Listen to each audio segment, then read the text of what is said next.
کبھی سوچا ہے کہ آپ کی واشنگ مشین کے اندر ہر دھلائی کے وقت ایک چھوٹی سی جنگ چھڑ جاتی ہے؟ ہاں ہاں، جنگ؟ جی، لیکن یہ کیمیکلز کی کوئی اندھا دھند بمباری نہیں، بلکہ ایک بہت ہی ذہین ٹارگیٹڈ آپریشن ہے جس میں خاص سپاہی صرف اپنے دشمن کو پہچان کر ختم کرتے ہیں۔ بالکل، اور یہ ایک ایسی جنگ ہے جو مالیکولر سطح پر لڑی جاتی ہے۔ آج ہم انہی خفیہ ایجنٹس یعنی انزائمز کے راز سے پردہ اٹھائیں گے۔ جی، اور ہمارے پاس ایک ویڈیو ہے جس نے اس پوری بائیو کیمیکل حکمت عملی کو بہت خوبصورتی سے کھول کر بیان کیا ہے۔ یہ صرف کپڑے دھونے کی بات نہیں، یہ بائیو ٹیکنالوجی کا ایک کمال ہے جو ہمارے گھروں میں روز استعمال ہو رہا ہے۔ تو آج ذرا اس معاملے کی تہہ تک پہنچتے ہیں اور دیکھتے ہیں کہ یہ انزائمز آخر ہیں کیا چیز، یہ کیسے کام کرتے ہیں اور کیسے واشنگ پاؤڈر بنانے والی کمپنیاں ایک پوری فوج تیار کرتی ہیں جو مختلف قسم کے داغوں کو نشانہ بناتی ہیں۔ یقیناً یہ جاننے کے بعد شاید کپڑے دھونا اتنا بورنگ کام نہ لگے۔ تو آئیے اس مالیکولر میدان جنگ میں اترتے ہیں۔ جی بالکل۔ اچھا، تو چلیں ایک دم بنیادی سوال سے شروع کرتے ہیں۔ جی، ہماری جو ویڈیو ہے اس میں ایک لفظ استعمال ہوا، کیٹلسٹ، کہ انزائمز جو ہیں وہ کیٹلسٹ کا کام کرتے ہیں۔ اب یہ سننے میں تو بڑا بھاری بھرکم سا لفظ ہے۔ ہاں، بھاری بھرکم سائنسی لفظ لگتا ہے۔ آسان زبان میں اس کا مطلب کیا ہے؟ یہاں دلچسپ بات یہ ہے کہ اس کا تصور بہت سادہ ہے۔ اسے ایسے سمجھیں جیسے ایک ماہر شیف ہو جو ہزاروں سبزیاں کاٹ سکتا ہے لیکن خود کبھی تھکتا نہیں۔ اچھا، اور نہ ہی سبزیوں کے ساتھ پک جاتا ہے، وہ بس اپنا کام کرتا رہتا ہے۔ کیٹلسٹ بھی بالکل اسی شیف کی طرح ہے، ایک ایسی چیز جو خود استعمال ہوئے بغیر کسی کیمیائی عمل کو تیز کر دے۔ تو انزائمز خود داغ صاف نہیں کرتے بلکہ صفائی کے عمل کو ایک طرح سے سپر چارج کر دیتے ہیں۔ بالکل درست، وہ ڈٹرجنٹ کے وہ مددگار ہیں جو پسے پردہ رہ کر کام کو ہزاروں گنا تیز اور مؤثر بنا دیتے ہیں۔ کیسے؟ مطلب وہ کرتے کیا ہیں؟ جب واشنگ پاؤڈر کا کیمیکل داغ کے مالیکیولز سے ٹکراتا ہے تو انزائم اس رد عمل کو تیز کرتا ہے۔ وہ داغ کے بڑے اور پیچیدہ مالیکیولز کو چھوٹے سادہ ٹکڑوں میں توڑ دیتا ہے۔ جیسے کسی بڑی چٹان کو چھوٹے پتھروں میں توڑنا؟ بالکل وہی مثال ہے۔ ایک بار جب وہ ٹوٹ جاتے ہیں تو پانی اور ڈٹرجنٹ انہیں آسانی سے بہا کر لے جاتے ہیں۔ یہاں سے بات واقعی دلچسپ ہو جاتی ہے۔ ہماری ویڈیو بتاتی ہے کہ یہ کوئی ون سائز فٹس آل حل نہیں ہے۔ بالکل، ہر داغ کے لیے ایک الگ سپاہی ہے، ایک الگ انزائم۔ یہ کیسے کام کرتا ہے؟ یہ اس پورے عمل کا سب سے ذہین پہلو ہے۔ ہر انزائم کی ایک خاص شکل ہوتی ہے جو صرف ایک خاص قسم کے مالیکیول یعنی ایک خاص قسم کے داغ کے ساتھ ہی جڑ سکتی ہے۔ اچھا، جیسے تالا اور چابی؟ بالکل، تالے اور چابی کی طرح۔ اگر داغ پروٹین کا ہے تو اس کے لیے پروٹین والی چابی ہی کام آئے گی، اگر داغ چکنائی کا ہے تو اس کے لیے چکنائی والی چابی چاہیے۔ واہ، یہ تو ایک پوری اسپیشل فورسز کی ٹیم لگتی ہے۔ جی، تو آئیے ان سپاہیوں سے ملتے ہیں۔ ویڈیو میں 3 اہم اقسام کا ذکر ہے۔ پہلا ہے پروٹیز۔ یہ کس کا دشمن ہے؟ پروٹیز پروٹین کے داغوں کا سب سے بڑا دشمن ہے۔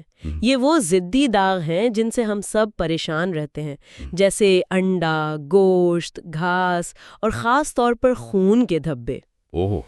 خون کا دھبا، وہ تو اگر خشک ہو جائے تو سمجھیں پتھر ہو گیا۔ صحیح، پروٹین کے مالیکیولز بہت پیچیدہ اور لمبی زنجیروں کی طرح ہوتے ہیں جو کپڑے کے ریشوں میں بری طرح پھنس جاتے ہیں۔ تو یہ پروٹیز وہاں کیا کرتا ہے؟ اسے رگڑتا ہے؟ نہیں، یہ ایک مالیکولر کینچی کی طرح کام کرتا ہے۔ وہ ان لمبی پروٹین زنجیروں کو چھوٹے چھوٹے ٹکڑوں یعنی امینو ایسڈز میں کاٹ دیتا ہے۔ اچھا، جیسے ہی یہ زنجیر ٹوٹتی ہے، داغ کے کپڑے پر گرفت کمزور پڑ جاتی ہے اور وہ آسانی سے پانی کے ساتھ بہہ جاتا ہے۔ زبردست۔ تو ناشتے میں گرے ہوئے انڈے کے داغ سے نمٹنے کے لیے ہماری فوج میں پروٹیز موجود ہے۔ ٹھیک ہے، اب آتے ہیں دوپہر کے کھانے پر۔ جی، سالن کے داغ، خاص طور پر ہلدی کا وہ پیلا ضدی داغ، اس کے لیے کون سا سپاہی ہے؟ اس کے لیے ہماری فوج کا دوسرا اہم سپاہی ہے ایمیلیز۔ ایمیلیز؟ جی، ایمیلیز کا نشانہ نشاستہ یعنی سٹارچ پر مبنی داغ ہوتے ہیں، جیسے آلو، چاول، پاستا اور ہماری روزمرہ کی دالیں اور سالن۔ ہلدی کا داغ تو ہر گھر کا مسئلہ ہے، یہ کپڑوں پر لگ جائے تو لگتا ہے کہ بس اب یہ کپڑا ہمیشہ کے لیے داغدار ہو گیا۔ ہاں، بالکل ایسا ہی لگتا ہے، لیکن یہاں ایک بہت دلچسپ نقطہ ہے جو اکثر لوگ نہیں سمجھتے۔ ایمیلیز براہ راست ہلدی کے پیلے رنگ پر حملہ نہیں کرتا۔ ایک منٹ، کیا مطلب؟ اگر وہ ہلدی پر حملہ نہیں کرتا تو داغ کیسے صاف ہوتا ہے؟ دراصل ہلدی کا رنگ خود کپڑے کے ریشوں سے اتنی مضبوطی سے نہیں چپکتا۔ اچھا، اسے چپکانے والا گوند دراصل وہ نشاستہ دار سالن یا دال ہوتی ہے جس میں ہلدی شامل ہے۔ ایمیلیز اس گوند یعنی نشاستے کو ہی توڑ دیتا ہے۔ یہ نشاستے کے بڑے مالیکیولز کو توڑ کر سادہ شوگر میں تبدیل کر دیتا ہے۔ جب گوند ہی ختم ہو جاتا ہے تو ہلدی کے رنگ کے کپڑے پر کوئی گرفت نہیں رہتی اور وہ پانی کے ساتھ آسانی سے بہہ جاتا ہے۔ واہ، یہ تو زبردست بصیرت ہے۔ تو امائلیز دشمن کو سیدھا نہیں مارتا بلکہ اس کی سپلائی لائن کاٹ دیتا ہے۔ یہ تو بہت ہی شاطرانہ چال ہے۔ بالکل، یہ ٹارگیٹڈ حملے کی بہترین مثال ہے۔ ٹھیک ہے، تو پروٹیز نے ناشتے کے انڈے کا داغ سنبھال لیا، امائلیز نے دوپہر کے سالن کا، لیکن اس پراٹھے کا کیا جو سالن میں گرا تھا؟ اس پر تو تیل ہی تیل ہے۔ ہاں، اس کے لیے ہماری تیسری اور بہت اہم اسپیشل فورس ہے، لائپیز۔ لائپیز؟ جی، جیسا کہ نام سے ظاہر ہے، لائپیز کا تعلق لپڈز یعنی تیل اور چکنائی سے ہے۔ یہ کھانا پکانے کا تیل، گھی، مکھن، میک اپ کے داغ اور کالر کی میل، وہ بھی تو تیل ہی ہوتا ہے۔ بالکل، ہمارے جسم سے نکلنے والے تیل جو اکثر کالر پر میل کی صورت میں جم جاتے ہیں، ان سب کو نشانہ بناتا ہے۔ تیل اور پانی تو ازلی دشمن ہے۔ صحیح۔ اور یہیں پر لائپیز اپنا کمال دکھاتا ہے۔ یہ چکنائی کے بڑے مالیکیولز کو توڑ کر چھوٹے فیٹی ایسڈز اور گلیسرول میں تبدیل کر دیتا ہے۔ یہ چھوٹے مالیکیولز پانی میں زیادہ آسانی سے حل ہو جاتے ہیں اور ڈٹرجنٹ انہیں کپڑے سے نکال باہر کرتا ہے۔ یعنی لائپیز تیل اور پانی کے درمیان ایک طرح سے صلح کروا دیتا ہے؟ ایک طرح سے، جی۔ یہ سوچنا ہی کتنا عجیب ہے کہ ہم کپڑے مشین میں ڈال کر بٹن دباتے ہیں اور اندر مالیکیولر سطح پر ایک پوری سرجری ہو رہی ہوتی ہے۔ جی، ایک مکمل اور منظم آپریشن۔ لیکن یہاں ایک سوال پیدا ہوتا ہے جو ہماری ویڈیو میں بھی اٹھایا گیا ہے۔ وہ کیا؟ کہ اس فوج کی تعداد کتنی ہونی چاہیے؟ کیا ہم جتنا زیادہ انزائم ڈالیں گے صفائی اتنی ہی بہتر ہوگی؟ یہ ایک بہت اہم سوال ہے۔ ویڈیو میں کچھ اعداد و شمار دیے گئے تھے جو مجھے بہت حیران کن لگے، جیسے پروٹیز کے لیے 0.3% یا امائلیز کے لیے 0.1%۔ ایک منٹ، صرف 0.3%؟ یہ تو مذاق لگ رہا ہے۔ کیا کمپنیاں ہمیں بیوقوف بنا رہی ہیں بس ڈبے پر انزائم پاور لکھ کر؟ اتنی کم مقدار سے واقعی کوئی فرق پڑ سکتا ہے؟ آپ کا شک بجا ہے اور یہ ایک عام خیال ہے، لیکن اس کا جواب انزائمز کی کیٹلسٹ والی خاصیت میں چھپا ہے۔ اچھا، وہ شیف والی بات؟ بالکل، وہ تھکتا نہیں، وہ استعمال نہیں ہوتا۔ اسی طرح انزائم کا ایک ننھا سا مالیکیول بھی ہزاروں لاکھوں داغ کے مالیکیولز کو توڑتا چلا جاتا ہے۔ وہ ایک مالیکیول کو توڑتا ہے، پھر اگلے کی طرف بڑھ جاتا ہے، پھر اس سے اگلے کی طرف۔ اچھا، تو ان کی طاقت ان کی تعداد میں نہیں بلکہ ان کی کارکردگی اور استقامت میں ہے۔ بہت زیادہ۔ ذرائع اس بات پر زور دیتے ہیں کہ عام طور پر واشنگ پاؤڈر میں انزائمز کی کل مقدار 0.2% سے لے کر 0.5% تک رکھی جاتی ہے۔ صرف اتنی؟ جی، یہ ایک بہترین توازن ہے۔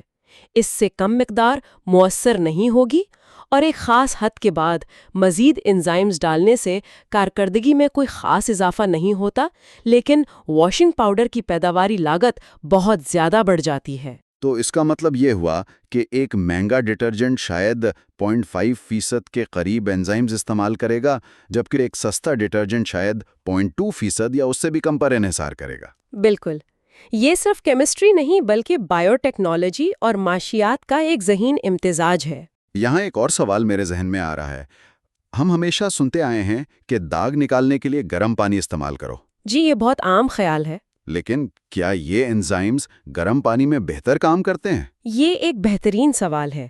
دراصل اس کا جواب روایتی سوچ کے بالکل برعکس ہے۔ اچھا؟ انزائمز بائیولوجیکل مالیکیولز ہیں اور وہ بہت زیادہ گرمی برداشت نہیں کر سکتے۔ بہت زیادہ گرم پانی دراصل انہیں تباہ کر سکتا ہے، بالکل جیسے زیادہ پکانے سے انڈا سخت ہو جاتا ہے۔ تو پھر؟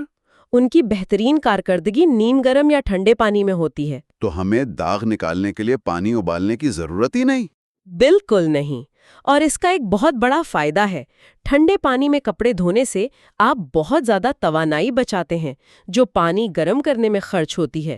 واہ، تو یہ ماحول کے لیے بھی بہتر ہے۔ جی، یہ ایک ماحول دوست ٹیکنالوجی ہے جو خاموشی سے اپنا کام کر رہی ہے۔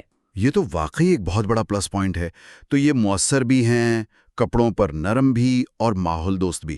لیکن ایک بات مجھے ابھی بھی کھٹک رہی ہے۔ وہ کیا؟ اگر یہ اتنے ہی اچھے ہیں تو پھر واشنگ پاؤڈر میں دوسرے کیمیکلز کیوں ڈالے جاتے ہیں؟ صرف انزائم سے ہی کام کیوں نہیں چلایا جاتا؟ کیونکہ انزائمز ماہر ہیں لیکن وہ ہر کام نہیں کر سکتے۔ وہ صرف اپنے مخصوص داغوں یعنی پروٹین، نشاستہ، چکنائی کو توڑتے ہیں۔ اچھا، وہ کپڑے کو سفید کرنے، پانی کو نرم کرنے یا عام گرد و غبار کو ہٹانے کا کام نہیں کر سکتے۔ اس کے لیے ہمیں دوسرے اجزاء جیسے سرفیکٹنٹس اور بلیچنگ ایجنٹس کی ضرورت ہوتی ہے۔ تو یہ ایک ٹیم کی طرح کام کرتے ہیں۔ بالکل، انزائمز اس ٹیم کے سٹار کھلاڑی ہیں لیکن وہ اکیلے میچ نہیں جیت سکتے۔ بہت خوب۔ تو آج کی اس گفتگو کا خلاصہ یہ ہے کہ ہماری واشنگ مشین میں صرف سرف اور پانی کا کھیل نہیں چل رہا، بلکہ ایک انتہائی جدید بائیولوجیکل جنگ لڑی جا رہی ہے۔ جی، جس میں پروٹیز، ایمائلیز اور لائپیز جیسے ماہر سپاہی ٹھنڈے پانی میں بھی خاموشی سے ہمارے کپڑوں کو مشکل ترین داغوں سے نجات دلا رہے ہیں۔ بالکل، اب جب بھی کوئی کپڑا دھوئے گا تو شاید اسے یاد آئے کہ اس پاؤڈر کے اندر ایک پوری بائیولوجیکل فوج داغوں سے لڑ رہی ہے۔ اور یہ ہمیں ایک حتمی سوچ انگیز نقطے کی طرف لے جاتا ہے۔ جی، اور وہ یہ ہے کہ ٹیکنالوجی کبھی رکتی نہیں ہے۔ ہماری ویڈیو نے ان 3 بنیادی انزائمز پر توجہ مرکوز کی جو آج کل کے عام گھریلو داغوں کے لیے ہے۔ اس سے یہ سوچ ابھرتی ہے کہ جیسے جیسے ہماری خوراک اور طرز زندگی بدل رہا ہے، کیا مستقبل میں ہمیں نئی قسم کے داغوں کا سامنا نہیں کرنا پڑے گا؟ یہ ایک دلچسپ خیال ہے۔ مثلا شاید مستقبل میں ایسے کاسمیٹکس یا کھانے پینے کی اشیاء عام ہو جائیں جن کے داغ موجودہ انزائم سے صاف نہ ہوتے ہوں۔ بالکل۔ تو سوال یہ ہے کہ کیا سائنسدان ان نئے چیلنجز کے لیے پہلے سے ہی تیاری کر رہے ہیں؟ کیا وہ لیبارٹریز میں ایسی بالکل نئی قسم کے انزائمز، شاید جینیٹیکلی انجینئرڈ انزائمز تیار کر رہے ہیں جو مستقبل کے ضدی داغوں کو نشانہ بنا سکیں؟ تو صفائی کی یہ خاموش جنگ شاید ابھی ختم نہیں ہوئی، بلکہ اس کا اگلا زیادہ پیچیدہ مرحلہ ابھی شروع ہونے والا ہے۔